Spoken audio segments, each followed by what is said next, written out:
On reparle d'inflation dans Europe 1 Midi avec ce chiffre dévoilé par Eurostat. Les prix ont augmenté de 8,5% en février sur un an dans la zone euro, contre 8,6% en un an en janvier. La baisse constatée en fin d'année dernière ralentit donc fortement.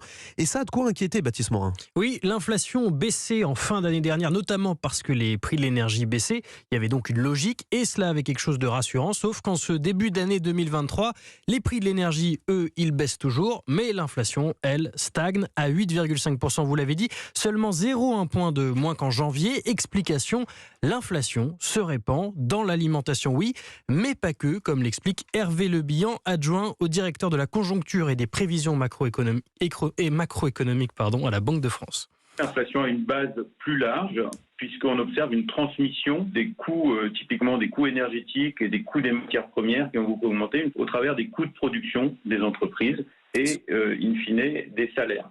Ce que regarde la Banque de France, c'est un point précis, et la Banque Centrale Européenne aussi d'ailleurs, c'est l'inflation hors alimentation et énergie. Et cette inflation, eh bien, elle augmente sur un an entre janvier et février. Voilà qui compromet les espoirs d'une baisse proche de la hausse des prix. Baptiste Morin, chef du service économie d'Europe